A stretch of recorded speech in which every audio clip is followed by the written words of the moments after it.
Muy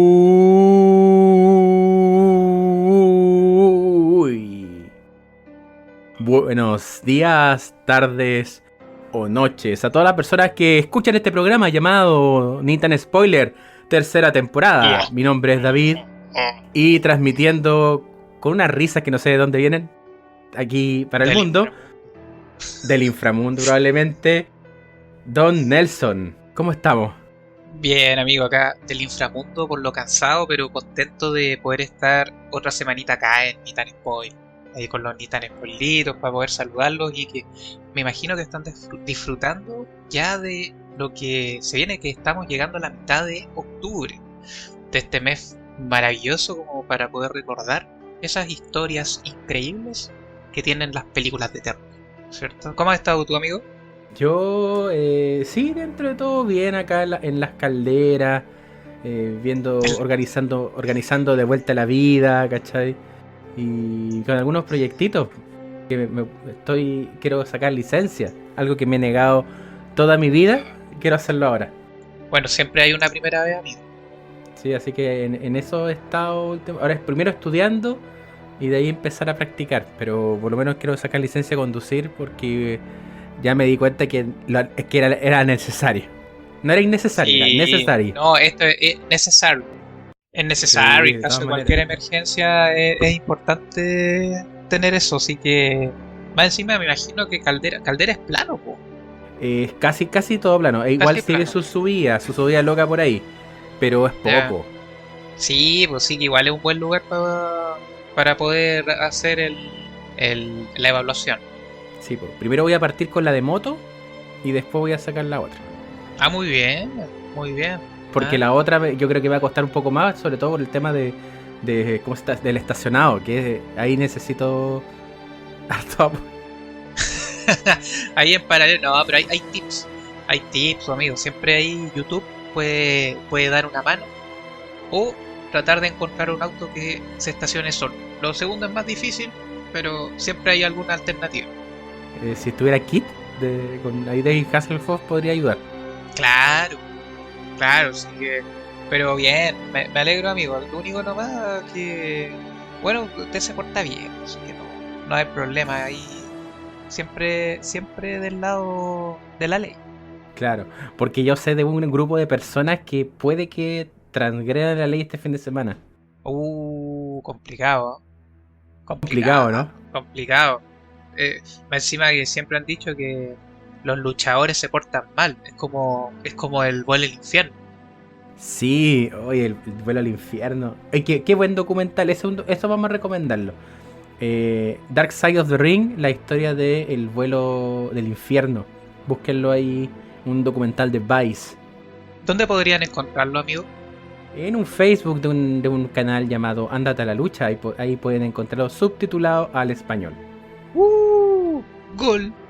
Gol, el golazo, po. Golazo ahí, facebook.com/andate a la lucha, donde van a poder encontrar ese y otros documentales o capítulos, mejor dicho, de este programa que es Dark Side of the Ring.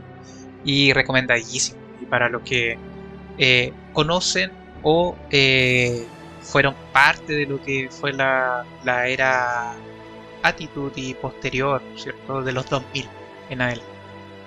Así que entretenido. Pero hay que cuidarse, pues, amigo. Hay que cuidarse porque de hecho eh, es como lo que.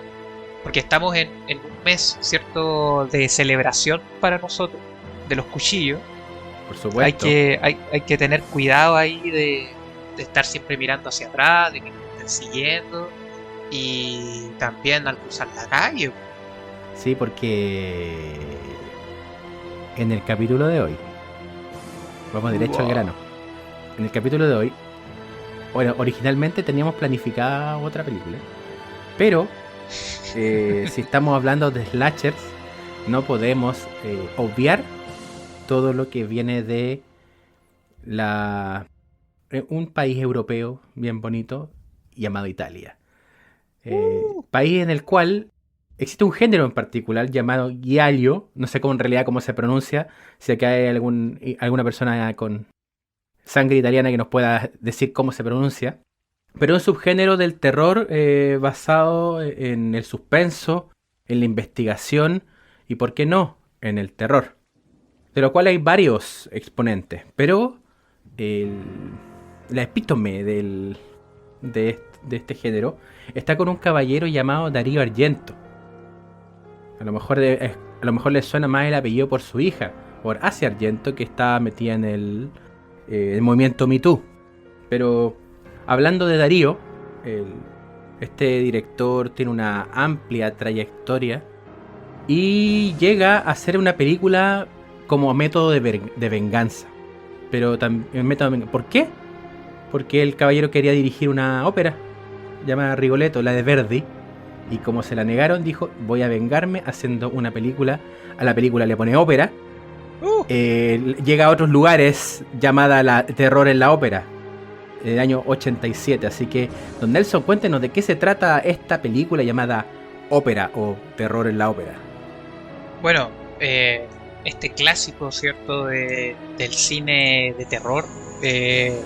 Bueno, de procedencia italiana, ¿cierto? Como lo comentaba David. Cuenta la historia de lo que ocurre en torno a una obra de ópera basado en Macbeth, y donde debido al accidente de su cantante principal, ya de una cantante mujer femenina, que tiene un accidente, esta diva se debe solicitar el reemplazo, ¿cierto?, de esta protagonista por una joven aspirante a cantante, y donde desde el momento, ¿cierto?, que ella comienza a participar de esta obra, empiezan a ocurrir una serie de crímenes sin explicación aparente. Eso a grandes rasgos, sin entrar en spoilers.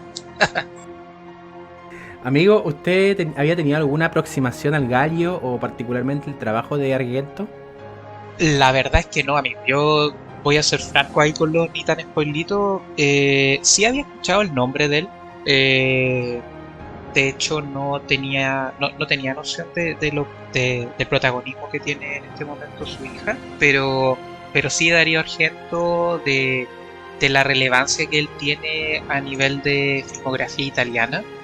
Y que fue sorpresivo que, si bien uno no conoce la película, sí hay cosas que probablemente haya visto. De hecho, me recordó haber visto cuando era más pequeño, yo vivía en otra ciudad, y recuerdo en un lugar, ¿cierto?, donde se arrendaban videos VHS, así se caía el carnet, pero donde se podían arrendar VHS, haber visto la portada de ópera. Y siempre me llamó la atención, ¿cómo se llama?, la portada, porque aparecía siempre en las películas de terror. A mí me encantaba cuando era chico ir a ver estas portadas, porque las encontraba súper llamativas. Encontraba que trataban de mostrar obviamente lo mejor, o lo que uno podía esperarse dentro del film. Y en este caso era muy sencilla porque tenía los ojos y una especie de tortura que se le estaba practicando a la persona, porque solamente aparecían los ojos, y en los cuales se le aparecían unos alfileres adosados a los párpados. Entonces recuerdo cuando volví, ¿cierto?, a buscar sobre esta película para el programa, me encontré con esto y fue como, oh, no te puedo creer, esta es. Esta es. ¿Eh?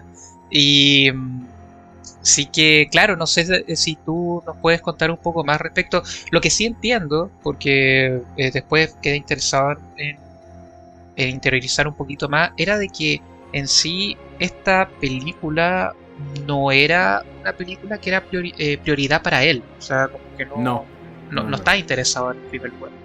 No, él quería ser Rigoletto como obra. Y por eso es que cuando le niegan la posibilidad de hacer Rigoletto, él dice que hace esta obra y se arrepiente mucho porque la pasó pésimo en el rodaje. Y también Pero si está estaban como... haciendo, estaba basado en Macbeth, tú sabes que esa obra está maldita. Claro, pues está y la más encima centra como el McMuffin de la película está en Macbeth, pues, pero ¿quién iba a decir de que todo lo malo bueno, que trató un poco de mostrar, porque como él pone muy en énfasis de que Macbeth es una obra maldita y que todo lo malo está relacionado con Macbeth, pero también se traspasó un poquito a la producción A la propia película. del film, claro. O sea, para la gente que haya visto esta película, la protagonista no se llevaba bien con Argento. Y de hecho se nota porque a Argento le costó mucho sacarle buenas actuaciones. A Cristina Marcilach, que realmente es el punto más bajo de la película, su protagonista. Es Peor cuático aún si pensando de que tiene, al ser su protagonista, o sea, ella está en el 95% de las tomas. Sí, porque por lo menos desde la imagen porque ella hace una suerte de damisela en peligro, como una buena Final Girl, pero también la construcción de la película, y es como lo que me llamaba un poco la atención a mí cuando me aproximé a ópera, biográficamente hablando, esta la vi por primera vez en la adolescencia, cuando uno empieza a descubrir, sabe que existe el cine slasher de Italia y con sus colores rojos sobresaturados, que imágenes como muy impresionistas, como una puesta en escena preciosa, sale siempre esta figura. Y a mí igual me pasó lo que te pasó a ti, o sea, esta primera imagen de qué será eso que tienen los ojos en la portada de la película, y después, claro, pues ves la película. Claro, si uno piensa como tortura real, debe ser re poco efectiva porque es cosa de parpadear los ojos y sacársela. Pero sí, de hecho pero parpadea en algunas escenas, po. Sí, pues.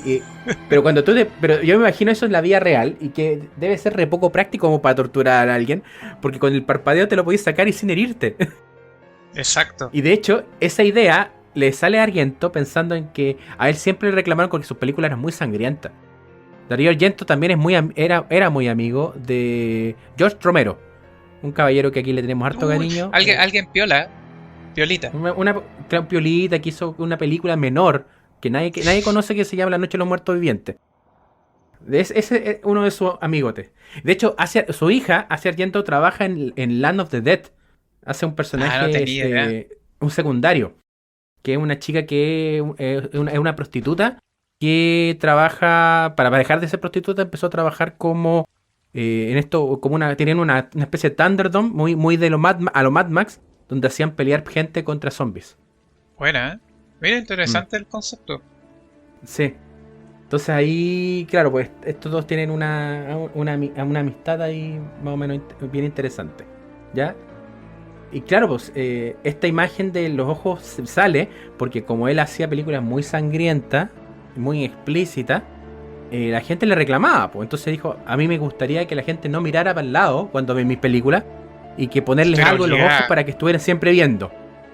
Y ahí, después de eso, dice, lo voy a poner en la película, y crea este dispositivo de tortura de agujas con una cinta de pegar debajo de los ojos, para hacer que la protagonista está forzada a ver las atrocidades que le está haciendo el asesino.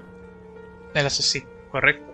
Entonces, claro, en sí es como bien práctico, o sea, uno diría es práctico porque es una tortura muy sencilla, pero es poco práctico respecto a lo logrado. O sea, ahí como después cuando ustedes vean la película, creo de que hay una escena en la cual vi a Betty, Betty creo que se llama el personaje, parpadeando, no pasaba nada.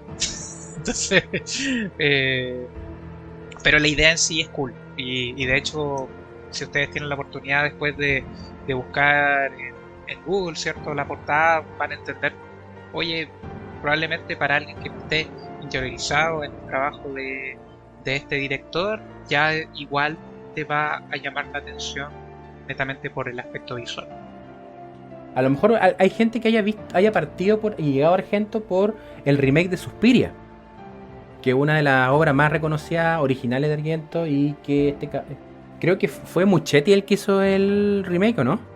No lo sé a mí, la verdad. Tendría que Pero bueno, buscar. esa película, búsquenla, está en la primera de la trilogía de las madres. Sigue Inferno y después La Tercera Madre. ¿Ya? Pero está el remake de Muchetti en Amazon Prime Videos que nos debería mandar dinero tantas veces que los nombramos. Insisto en eso. Ya, Pero ahí pues, está tío. Suspiria. Y a otra película como y creo que es el punto más alto en lo que dicen los críticos sobre Argento, que es Profundo Rojo. De por sí, él tiene una figura. Que esto es de la década del 80, ¿cierto? Del 87. Eh, Claro, en sí, él tiene una gran filmografía en los 80 o previa. ambos. Tiene Ya. su primera película o sea, como reconocida está El pájaro de las plumas de cristal. Esa es del 70, si no me falla la memoria. Y la que De, estoy hablando, Profundo Rojo, es del 75. Mira, déjame buscar. Aquí lo tengo. Suspiria, el del 77. Inferno, del 80. De ahí viene Tenebrae, el 82. Y llega. Después viene Fenómena, que también es otra película bastante reconocida de Argento, del 85. Y en el 87, Ópera. Y después de ello, claro, sigue su filmografía. Y aparece en 2 capítulos de Master of Horror, que es una serie de televisión que está ahí está metido en la versión del 2005 y 2006. Y recién después de eso cierra la trilogía de las madres en el 2007. ya, o sea, Gautama, de una trayectoria, escucha, 40 años, sí, Más casi, o menos. más, Y po. siguen activos. Porque este año debería estrenar otra. Ah, qué El buena. caballero tiene 81 años. Tiene para rato, Sí. tiene para rato. Además que, bueno, igual entendía de que, así como lo comentaba respecto a esta situación, ¿cierto? De que no fue una filmografía fácil. Ocurrió también hechos eh, que también que fueron lamentables, como creo que el fallecimiento de su padre, Ujú. y, Sí. y que también podríamos pensar que quedó un poco maldita esta película porque falleció uno de los actores luego. Claro, el actor que interpreta al director de la obra. Ya, Marco. A Marco, claro, Ian Charlson tenía VIH y murió por una enfermedad asociada. Mira. Así como al poquito tiempo después. Y otra cosa que es interesante es el uso de los animales. Porque Oh, yo quería esta, llegar peli- ahí porque sí, esta es película. Sí, mejor no, actor dale o tú, dale tú, mejor dale tú. actor. ¿Ah? Mejor ¿Mejor actor o actor mejor los actor. cuervos? Sí. Sí, estoy completamente de acuerdo. Los cuervos son impresionantes. Sí, yo me imagino que debe haber sido súper complejo trabajar con ese tipo de animal, porque, bueno, se imaginarán de que muchas de las actuaciones de la película se desarrolla directamente en la ópera, en un espacio grande, pero que, o sea, en el cual no necesariamente vas a poder controlar todo. Entonces, hay algunas escenas donde se liberan estos cuervos, porque era una idea que tenía el director para esta presentación y para esta obra, mejor dicho, y donde, claro, o sea, perder el control, bueno, más adelante vamos a comentar porque se utilizan luego para una idea, eh, pero pero ha sido súper complejo y frente a eso me gustó algunas tomas que logró que fueron notables. O sea, no me quiero adelantar tampoco ni spoilear aún, eh, pero hay una escena que es notable cuando termina, digamos, donde el cuervo mira la cámara y se queda así como comiendo algo. La toma la encontré notable. Cómo logró así como que cuervo, entonces tú después que estés masticando, miras y sigues masticando. O sea, Claro, fue genial. como que registra y sigue lo suyo. Sí, sí. Entonces, bueno, y también hay unas tomas. Quizás eso lo vamos a conversar un poco. Que tiene con el tiro de cámara, o sea, con la imagen que utiliza. La encontré muy artística, la verdad. Eh, me llamó la atención. no me acuerdo si fue para esta película o para otra, que es que en lo interesante de Argento como director es que, bueno, como los grandes directores, es que llevan al límite un poco sus obsesiones. Y este tipo, me acuerdo que tuvieron que crear para una de sus películas, insisto, no me acuerdo cuál, si me acuerdo durante el programa lo diré, pero tuvieron que crear una cámara específica para hacer cierto tipo de toma. Hay una escena en la cual me llamó mucho la atención y no me puedo imaginar todavía qué tipo de cámara utilizar, que es una toma en la cual va bajando como tratando de mostrar el movimiento de un cuervo en forma elíptica y va Cuando no bajando. existían drones. No, pues no existían drones y parte de muy arriba. Y llega directamente al suelo, llega a ras de lo que sería el público. Esa toma me llamó mucho la atención.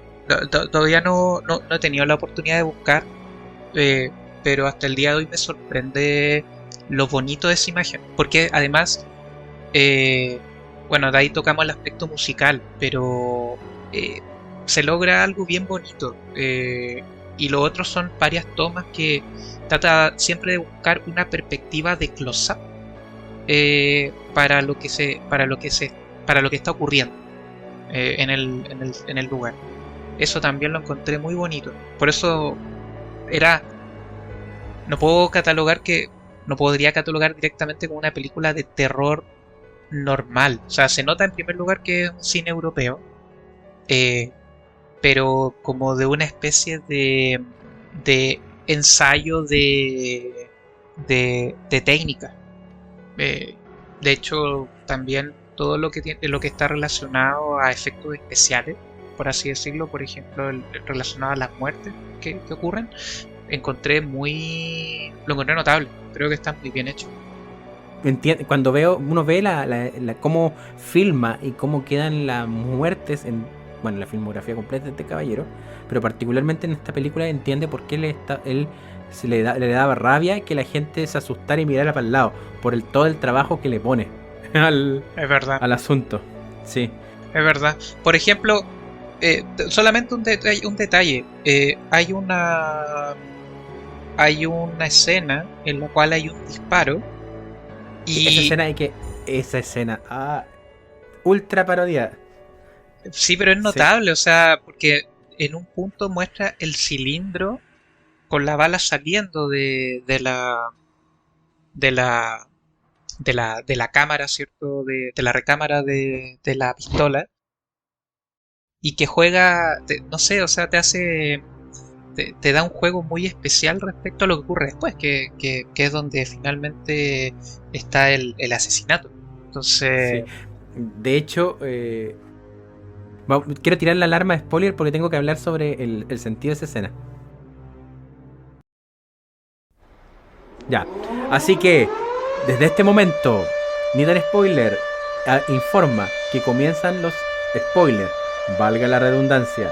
Así que si no ha visto esta película, por favor, parte inmediatamente, compre un boleto, vaya a Italia, a cualquier de los cines que exista por allá, vea la película, vuelve a su país y seguimos conversando de ópera. La escena de la bala es sumamente potente porque tiene un sentido. Y allí y por eso que siempre hablamos de cuando pasa algo en una película tiene que pasar por algo. Tiene que tener un sentido dramático. Entonces, ¿qué es lo dramático de esto?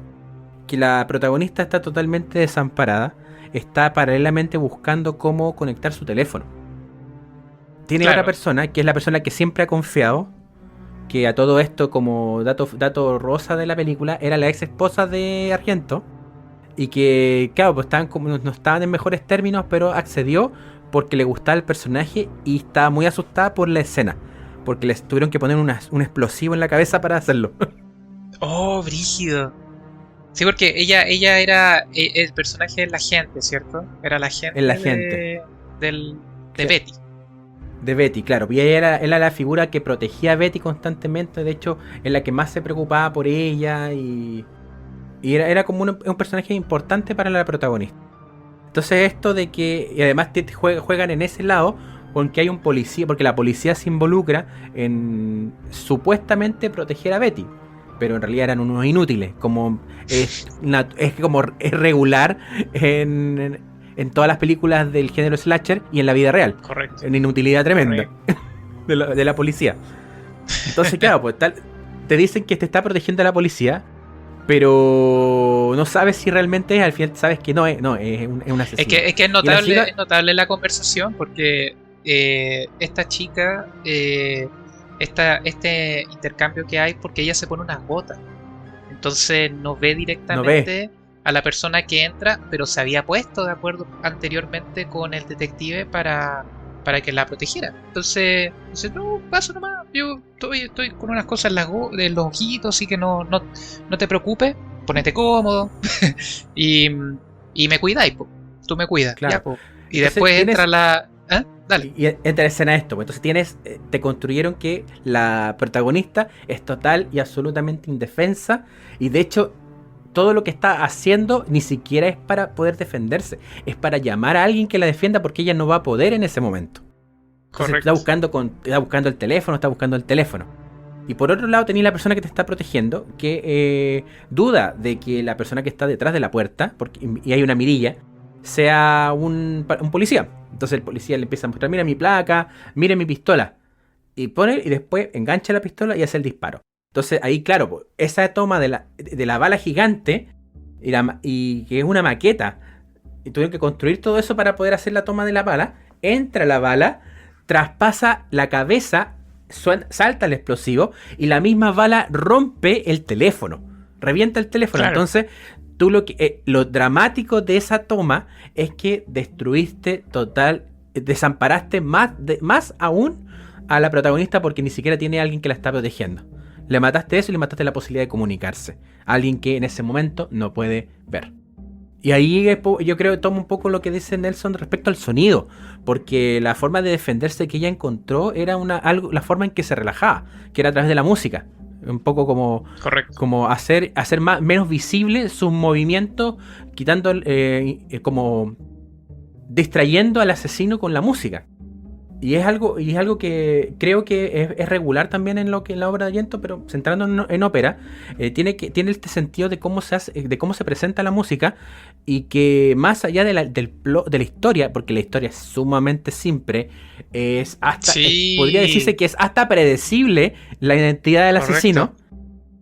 Pero el intento como más de las metáforas y lo visual y auditivo es lo que te llama a decir que esta película es una obra maestra.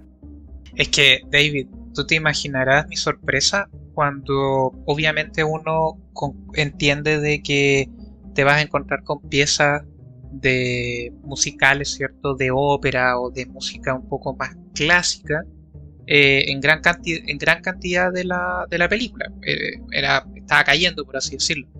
Pero al momento en que empieza la tensión y empieza el rock, el metal, me voló la cabeza. Yo lo encontré notable, y que más encima te presenta una perspectiva totalmente distinta a cómo enfrentarte a esa escena. Entonces yo ese plus lo encontré muy, muy llamativo, y creo no haberlo visto. Bueno, yo normalmente consumo películas de este género estadounidense, pues ellos no presentan ese tipo de apoyo auditivo, a menos que estemos hablando de películas paródicas y que también va a presentar una música distinta. Pero el complemento que había entre el rock y el rock metal, voy a declararlo por si acaso, y la ópera, la encontré notable. Claro, porque el metal que ponían te daba, o sea, te empatiza, porque como hace la ruptura de algo como tan pomposo, tan bonito, tan estilizado,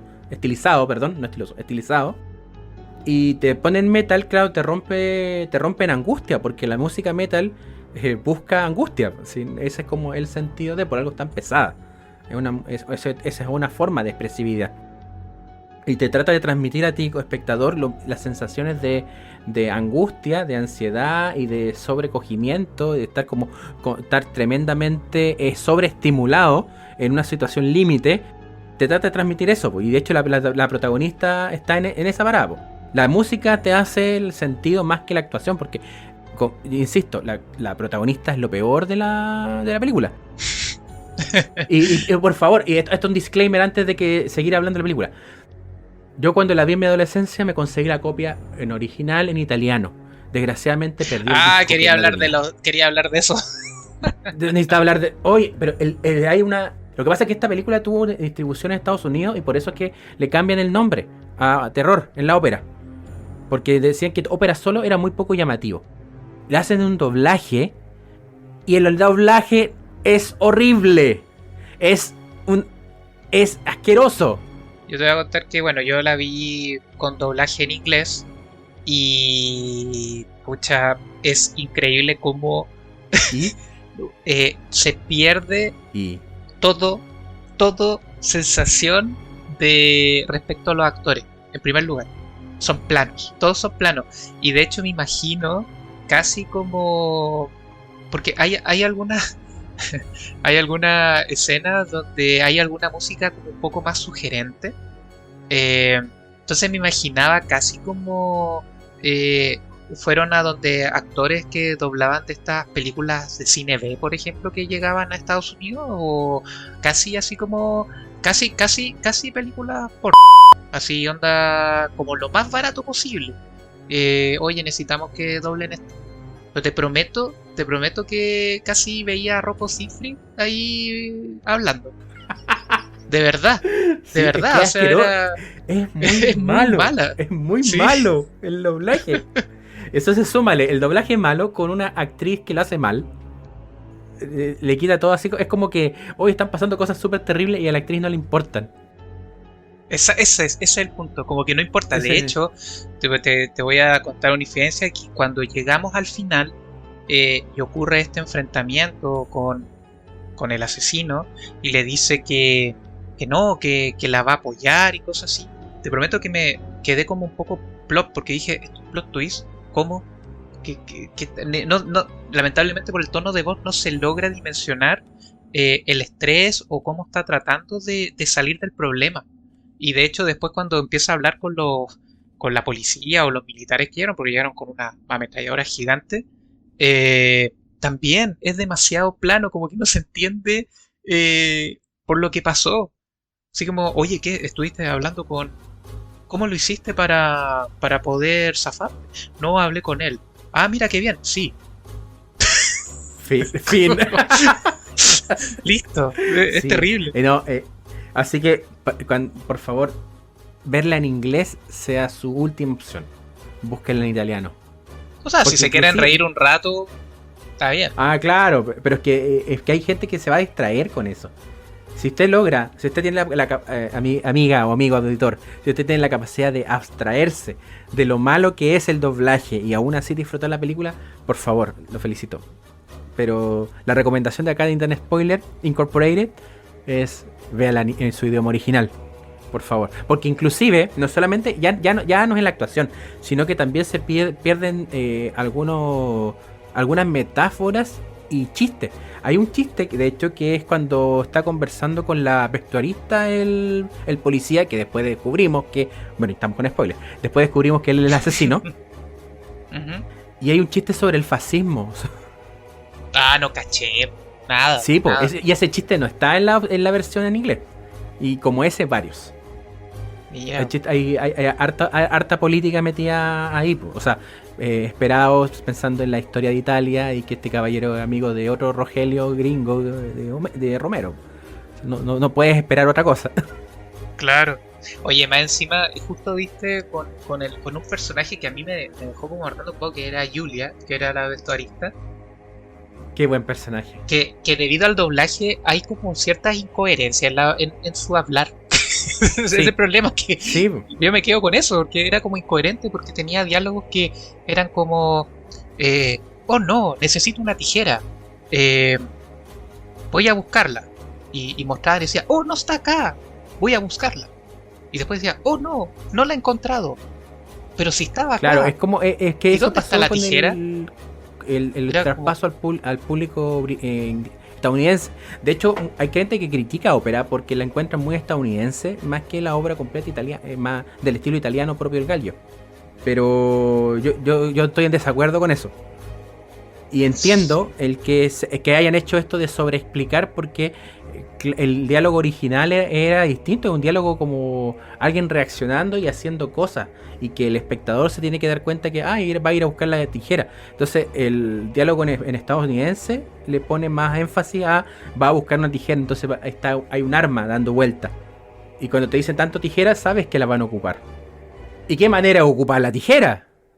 Oye, lo que sí, eso te iba a decir, creo que fue la muerte más desagradable dentro de la película para mí.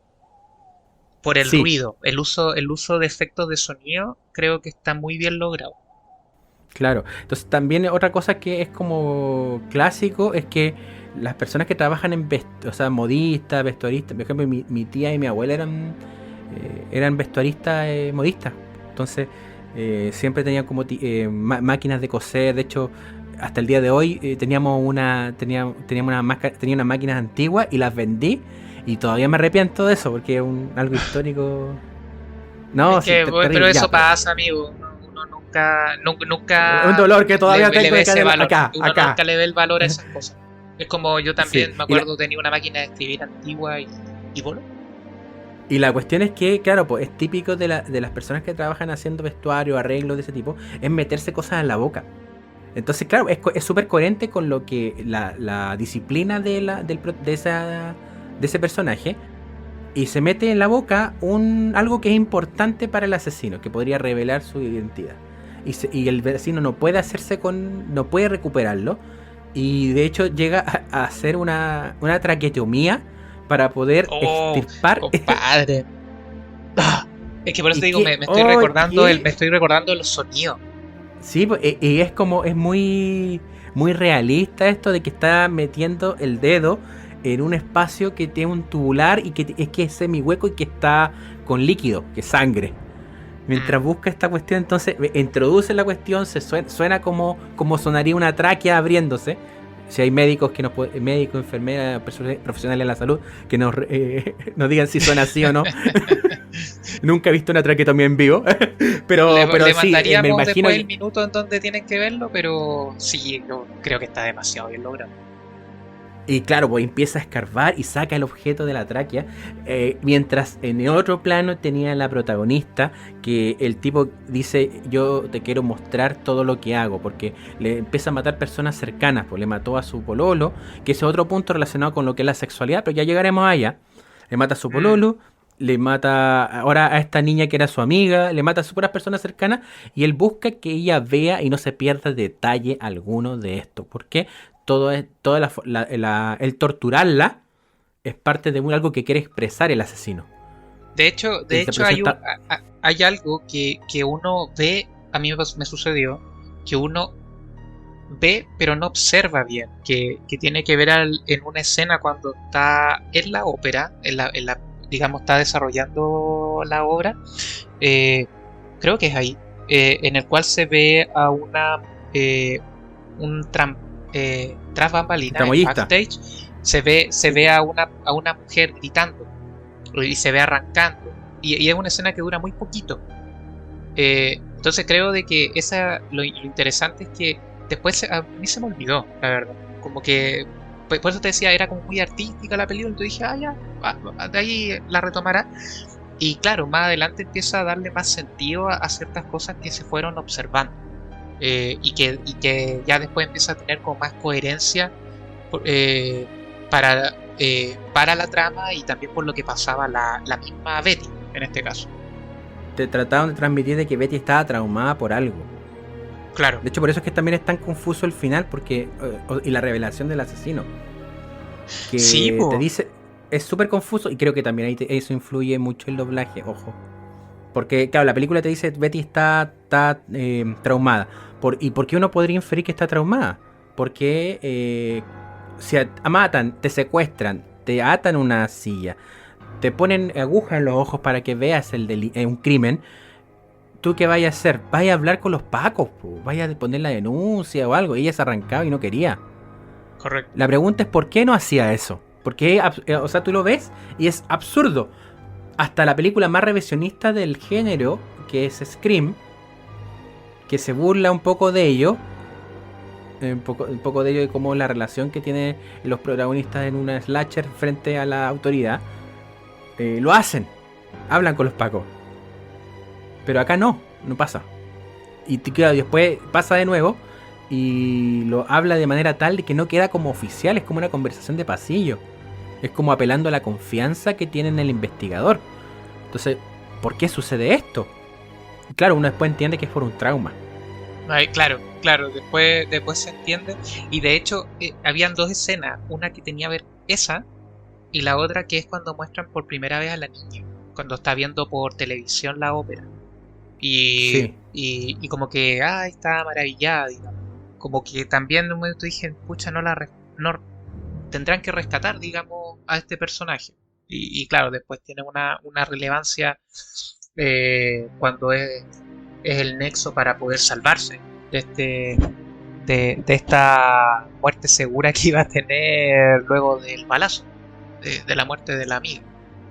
Claro, pues y además que bueno que se recupere ese personaje porque, claro, te lo planta. Ahí eso es interesante como planta y siembra. Perdón, como siembra y como cosecha allento.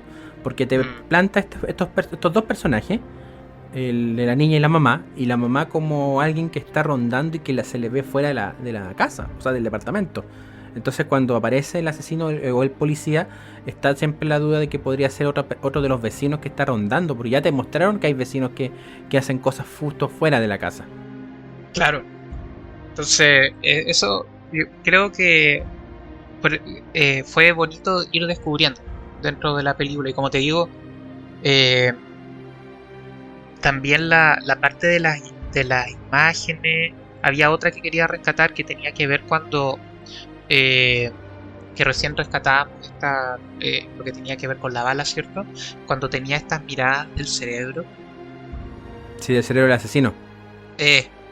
También lo encontré, porque al principio como que no entendía muy bien para dónde iba, pero después, claro, creo que hay dos escenas donde recurre a esa utilización de recursos y claro, le da un valor agregado.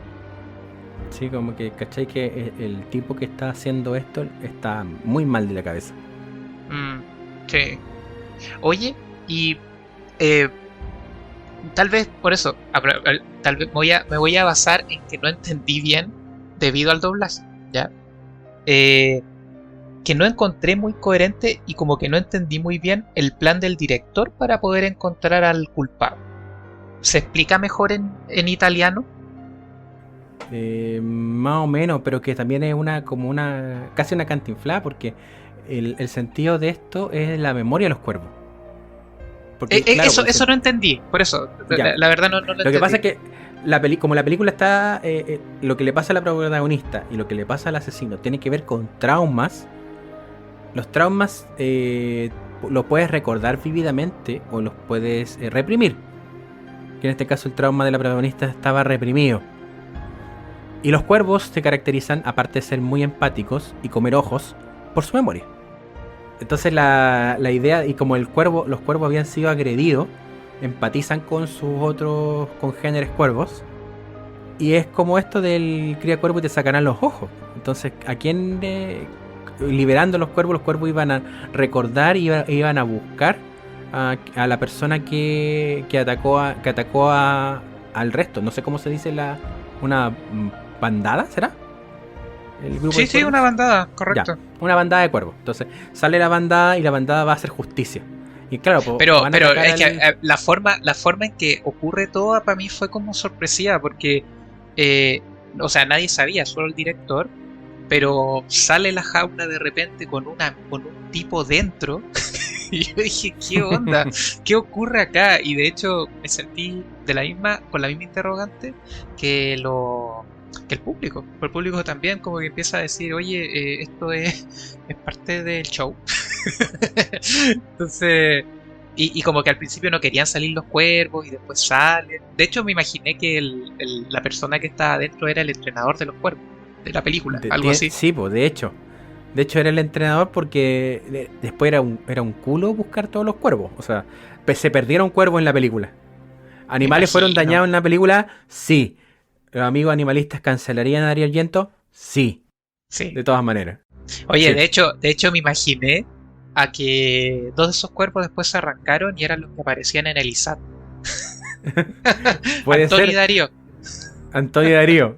¿Qué hace? Mira ¿Qué esta película. hace? ¿Qué vamos a ver hoy día?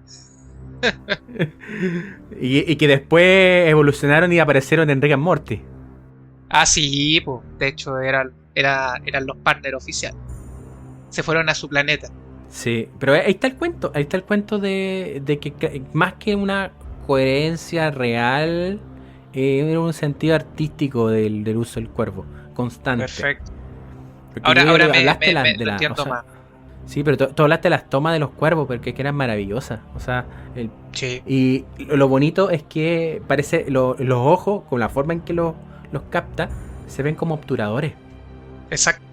Exacto, de hecho la manera en la cual se logra ver el reflejo, creo que había uno que está al comienzo, que es cuando se ve todo el stage, digamos se ve el público, así, está muy, muy bonito, muy bien lograda, y la otra, que era la que comentaba recién, es cuando termina este ataque y se ve a este cuervo comiendo, buscando el ojo primero y después comiéndoselo. Entonces me llamó la atención porque la escena dura harto. O sea, esa escena en sí del cuervo debe durar unos 30 segundos, pero en la cual se manda pedazo de actuación. O sea, ahí, oye, yo, un BAFTA para el cuervo, por favor. Por favor, sí, no, los cuervos muy buenos actores. Ahora, ¿qué te pareció el tema de cómo se ocupaba la sexualidad dentro de la película? Pucha, en un principio pensé que podía haber sido más utilizada pensando en, digamos, en lo que es el cine italiano, pero creo que estuvo bien. No, sentí que no fue excesiva. O que perdiera como el rumbo. Hubo como una charla que encontré un poco, como te digo, tal será por el tema del doblaje o como que no le encontré mucho sentido y que tenía que ver con una conversación que tiene el director con Betty. Y que hablan así de que no sé si será verdad o no, que tiene que ver con que supuestamente los actores o la gente asociada a la ópera antes de salir era bueno tener sexo, algo así. Es un diálogo súper extraño y que se ve la incomodidad, bueno, se ve la incomodidad entre comillas de Betty porque también no logra la actriz presentarla No registra. claro. Sí, yo lo sentí como una intención de la pasión, porque la prima donna, o sea, la primera actriz que queda afuera, se notaba una mujer apasionada en lo suyo. Y para Sí. interpretar no solamente basta con una bella voz, sino que también con una pasión. Pues. Entonces, de hecho te dicen que ella es como una persona que no emocionalmente es bien plana. Quizás por eso la eligieron. Pero que es como muy emocionalmente muy plana, porque ya tiene sus traumas relacionados con su madre reprimido. Se expresa poco. En la alcoba tampoco es alguien como muy versátil, alguien que como que no le pasa nada. Como casi frígida. Se la muestran así. Sí. Entonces yo creo que ahí está el cuento, porque esto que le entrega el asesino es emoción en su vida. De hecho, originalmente el final, por eso es que parece se es tan confuso. Sí. Yo creo que una de las trabas que tiene Argento tiene que ver en cómo la coherencia del guión y del texto. Porque claro, uno entiende cómo, claro, entiendes toda la historia, pero a veces el guión es el que falla un poquito.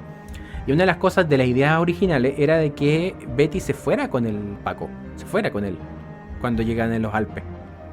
Se desechó. Ya. O sea, como que realmente fuera como su madre, como trata de. Claro, Ya. que fuera como su madre, porque al final es quien le puso emoción a su vida. Bueno, no, puta. Te prometo que cuando ocurre ese diálogo y allí le voy a echar la culpa al doblaje, quedé con un signo de interrogación y no entendí. Yo dije, ¿qué pasó acá? ¿Por qué? Porque, claro, uno como que no logra reventarlo. Y además que toda en sí, toda esa escena, para mí no tiene sentido. Partiendo, o sea, uno entiende de que se va con el director, ¿cierto? A los Alpes. Pues, de hecho, el lugar es muy lindo. Pero, ¿qué es lo que no termina como de cuajar para mí? Es que, en primer lugar, cuando están los dos, entra la mucama a servirles desayuno o algo así. Y luego se va, escuchan un ruido muy fuerte y un grito. Y no reaccionan a eso. Como incluso en el doblaje hasta podría pensar de que se rían. Así como, ajá, así como, algo pasó. ¿Ya? Ajá, claro, ajá, y nadie sospecha nada. Y es ahí donde Betty sale, enciende la televisión y bueno, ven que eh, te cuentan este plot twist, por así decirlo, de que el, el asesino había arrancado y muestran esta que también para mí no tiene sentido, la verdad, en qué momento y por dónde arrancó, bueno, muchas dudas. Pero lo que me llama la atención es cuando muestran a Betty afuera y sale por la ventana y dice, corre, Betty, corre, está vivo, está aquí.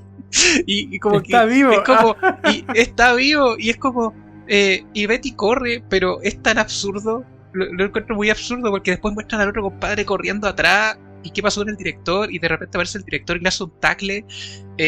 No sé, para mí el final es muy un desastre. Y es un desastre con el doblaje, o sea, también como que algo que no te aportaba tanto, nada, mejor dicho, termina de tirar por la borda todo. Que intentó aportar, pero arruinó. Y arruinó, pero arruinó totalmente. Entonces, yo te prometo, desde el momento en que empiezan a correr, ahí yo dije, ya, ¿para dónde va? No sé qué onda.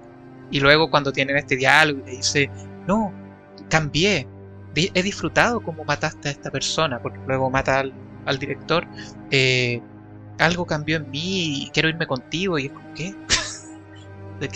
¿Pero qué? ¿De qué me perdí? Y bueno, de ahí pasa lo que ya habíamos comentado. Pero no sé si hubiera sido mejor tampoco esta otra opción, la verdad. No, yo creo que la opción que se tomó era la correcta. Ya. Sí, A mí me gusta más esa idea. Además que, o sea, bueno, yo siempre lo he comentado en Instant Spoilito, yo respecto a la técnica y a las cosas en el cine, cero.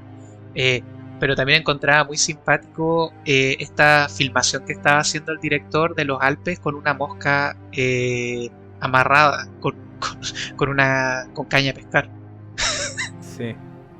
Quería hacer su propia película de monstruo gigante. No sé. Claro, una cosa así.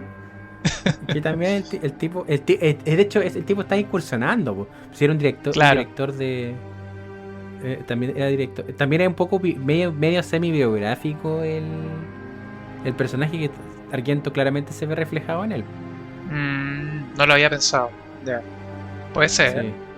Porque igual esa también, o sea, hay cosas que no terminan como de tener mucho sentido. En el sentido, por ejemplo, que muestran a su novia en algún punto y tratan de mostrar como la interacción que tiene con otras personas el director, pero el aporte es nulo. La verdad no sé si realmente vale la pena por ese lado. Pero de todas maneras, no quiero decir de que sea una película mala para nada. Yo me entretuvo harto, la pasé súper bien viéndola. Tiene, o sea, desde el momento en que aparece este actor, que es el personaje Vadini, que no sé si era el productor o algo así, que es el pelado gordito, dije, esto es italiano al 100%. Sí, podía hacer esta cuestión de que se seca el sudor. Claro. Hace todas esas cosas. Imposible no acordarme de Bastardo sin Gloria. Imposible. ¿Cachai? Pero sí, o sea, la película es totalmente disfrutable. Yo, como les digo, la vi en inglés, y aún así la disfruté. Y nada, total, estoy de acuerdo en que hubiéramos hablado de esta película el día de hoy. Totalmente. Había que darle el espacio. Igual la película que quedó fuera de esto era el remake de Maniac, que también recomiendo verla, protagonizada por ahí el señor Frodo, que aquí le tenemos también harto cariño. Sí, no, de todas maneras. De todas maneras, así que por lo menos yo creo que van a pasarla bien viendo esta película. De hecho, ustedes la pueden encontrar. La versión que vi está en inglés, está en YouTube. Así que accesible totalmente. La italiana, no sé dónde encontrarla, eso sí. No sé, y perdí ese disco, así que tampoco podría distribuirla yo. Pero probablemente sus tiendas de DVD original, todo legal, todo en fiscalía, Por estará, supuesto. la podrán encontrar. Y lo otro que quiero, antes de cerrar el podcast, bueno, mencionar que esta película, al igual que Psicosis, es una que también ha sido parodiada, ha sido referenciada una y otra vez. Y si hay algo que detesto en el profundo, con todo mi ser, es una referencia de precisamente una de las mejores escenas de esta película, que es la escena de la bala en una película de los hermanos Badilla llamada Maldito Amor, porque le quita absolutamente todo el sentido filmográfico, estético, narrativo, y además la mirilla está en un baño. Eso. Chao, chilenos. Puta amigo, yo te voy a ser franco. No que más cine de los Badilla. te voy a ser franco de que no he visto ninguna película de los hermanos Badilla. Así que en ese sentido creo que no, Haces bien. no me perdió Haces de bien. nada sé que se ha hablado mucho de las películas y todo, pero no es algo que me llame la atención, la verdad. La verdad que desde que vi algunos trailers sentí que era una basura y no vale la pena para mí perder tiempo en eso. Esto sí, pues esto ¿Cómo sí, será de pero bueno, mala que Kel es la mejor actriz de la película? claro. Chanfle. Sí, así que eso. Vámonos con palabras al cierre. Sí, no, agradecido, creo, como les decíamos, feliz de haber compartido con ustedes, de haber hablado de esta película. Faltó el italiano, argentino ahí de Castrito, pero sé que volverá y a ver si se motiva a ver esta película si es que no la ha visto. Y ustedes igual, o sea, aprovechen de ver esto. Si es que están viendo también el juego del calamar, aproveche también de ver una hora 40 creo que dura esta película, así que no hay pierde. Eh, y, y esperarlo, ¿cierto? Para poder continuar, ¿cierto? Con esta saga ahí de los cuchillos aquí en Time Spoiler. Así que de los cuchillos nos quedan 2 sesiones. Y las 2 sesiones creo que son... uno se puede imaginar que viene. No voy a decir cuáles películas, solamente que voy a decir que una es la película más meta sobre el género.